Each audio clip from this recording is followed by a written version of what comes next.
for the first 2 or 3 months, Jack fired me every night. He'd look at me and he'd say, because he's at the organ and I'd be standing next to him, he'd look at me and he'd say, "You're fired." And he'd say, "But yeah, you're fired. But now tomorrow night, what I want you to do is," and I was like, "Oh, okay." So I'm on probation, right? Like I'm always almost fired. And but man, he messed with me about everything. Jack, he hated the banjo, the instrument, the banjo, right? Just hated it. Okay. And so he'd look at me and he'd say, and he called me Popcorn. That was my nickname was Popcorn, because he said that my guitar solos, the notes, sounded like popcorn. That's terrible, man. That was horrible, right? He called me Popcorn. And he said, "Hey, Popcorn." He said, "Hey, Popcorn. It looks like a guitar, but it sounds like a banjo." Right? He'd say that, and I would just like, but instead of being like shrinking and being sad, I would just get angry. Fuck this old man. All right, look, tomorrow night, Yeah, Benson, after a while, you were the one who was like calling the shots, man. Right. And 6 months later, man, I was running that band. Right. But I had I love this man to death, right? And so I spent 2 years with him. And he let me do my thing. Every once in a while, he'd be like, "All right, that's too much," or whatever. He'd bring me back when he needed to. Yeah. But, because that's what it is, have an obnoxious 21-year-old running around and thinking he's in charge. But it was the most amazing, what I call graduate school, education of my entire life. Well, that's exactly what Benson did, right? He started absolutely Jack McDuff. Right. And if you hear those first albums I recorded, which were with Jack McDuff, well, he had done stuff as a kid, as a singer, right? Yeah. Then he did those albums, Jack McDuff, and after all that, 5 years later, his guitar skills were just like, dude. Well, it's funny. I can imagine the same thing with you, man. I didn't hear anything from you from that phase, when you played. There's the video. There's some YouTube videos of me playing with Jack McDuff when I was 21 in Leverkusen, Germany. Okay. Some people I don't have it, but I've seen it on YouTube. I don't really know how to find it, but you'd have to. But yeah, and it's me with like an afro, and and it was funny. You could tell. Who's got an afro? You got afro?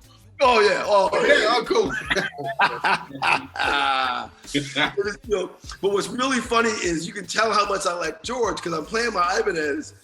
And I wanted one of those straps with the studs on it, but I couldn't find it. So the only one I got, everyone wants that one, man. Right. So I've got there's a guy used to make those for George, right? You can't buy those in the store. So I found one at like Sam Ash, like the guitar store. It looked like Metallica, right? It was like metal skirts, like all the wrong kind. And I was using that, right? Like me with my suit on and my Metallica strap. It's just all messed up. And my afro. I did something of the sort as well, man. When I was like, man. But I'm playing my heart out, and so, so is your brother laughing at that one? Yeah. So, to me, those were some of my the best years of my young musical career, my young musical life, because I would just grow. 6 months of growth would happen in 6 weeks. Yeah. Because every day you practice. The pressure every night. Yeah, dude. We traveled. Did it have an emotional toll on you? Or not? Oh, for sure. Driving you crazy. Absolutely. It was. Yeah. I mean, and Jack. And the worst part about it was when we had to travel together, like in Europe, because we get like Euro passes, right? And so we'd be on the road for 4 or 5 weeks at a time as a group. There's just 5 of us: drums, saxophone, Jack, of course, myself, and a guy, our singer. And so, that was just you couldn't get away from Jack. Like we played at night. We would go out to eat together. We'd hang out, and I was young, and we'd hang out together. And then we'd get on the train, and we had to ride in the same first-class compartment together. And so Jack wasn't the kind of person who could just like read a book or something. He had to fuck with each one of us, like on the train. So like we're sitting on it. And then like the worst possible scenario happened. We were somewhere, and some woman gave him a gift of like a little keyboard that used batteries. So now we could have rehearsal in the train, like the train, because the whole train part was just us, right? He'd be like, yeah, take out your guitar. I'm like, shit, right? And so he'd have his little Casio keyboard. He was playing his bass lines. He's like, try it, and making us rehearse. And I'm tired, And then he'd be like, what are you playing? That ain't. I was like, oh, and I couldn't get away. And so he got me, and then so. I'll tell you this. One night I was just like, I'm tired of this dude. I need some space. We were we were taking the train ride overnight from Rome. We were going to Belgrade, right? And so this is 1989. So it was still Yugoslavia, right? So and there was a lot of things happening. Like I got to hang out in East Germany. Like I saw a lot of things before the wall came down. It was tricky, right? Okay. And I'm grateful for those experiences, But then we were going to Belgrade, and I was so tired of him, just. I got up out of my train compartment, and the heat had stopped working in it was first class train, but it was a train, right? The heat stopped. It was freezing, so I left our compartment and went into the next train, not just the next compartment, the next car, a car down where there was heat, and found an empty compartment. So we were going this way, right?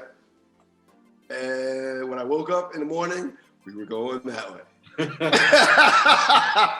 But I had left my guitar, my suitcase, my passport, everything with them.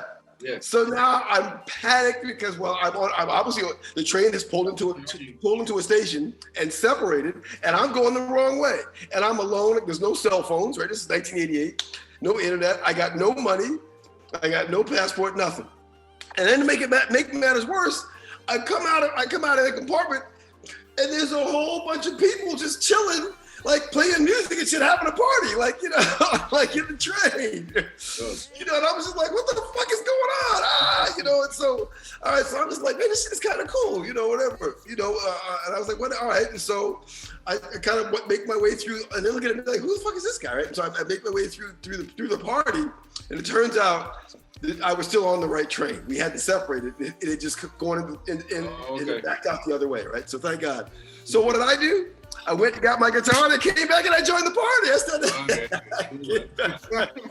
to the jam session, and Jack was mad at me because we had traveled because I slept in a car with heat, and he was cold.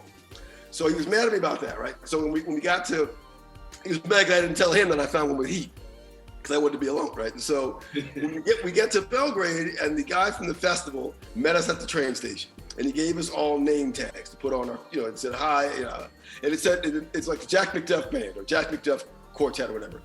And so Jack wanted us to put all of our name tags on right away because it had his name on it. But the name tag was for the festival. So he looked at me, and I put mine in my pocket, and he's like, oh yeah, I think they want you to put that name tag on now. And I was like, so that the people at McDonald's will know I'm with the Jack McDuff Band? And so he got mad, and there's him chasing me around the fountain, like at the train station, trying to make me put on my. He's like, "Motherfucker, you gonna put that name tag?" It was like I guess it's like a father-son relationship. Exactly. And so I love that man to death, But I gave him a hard time for sure. Yeah. Well, he's the one who gave you the hard time, right? For sure.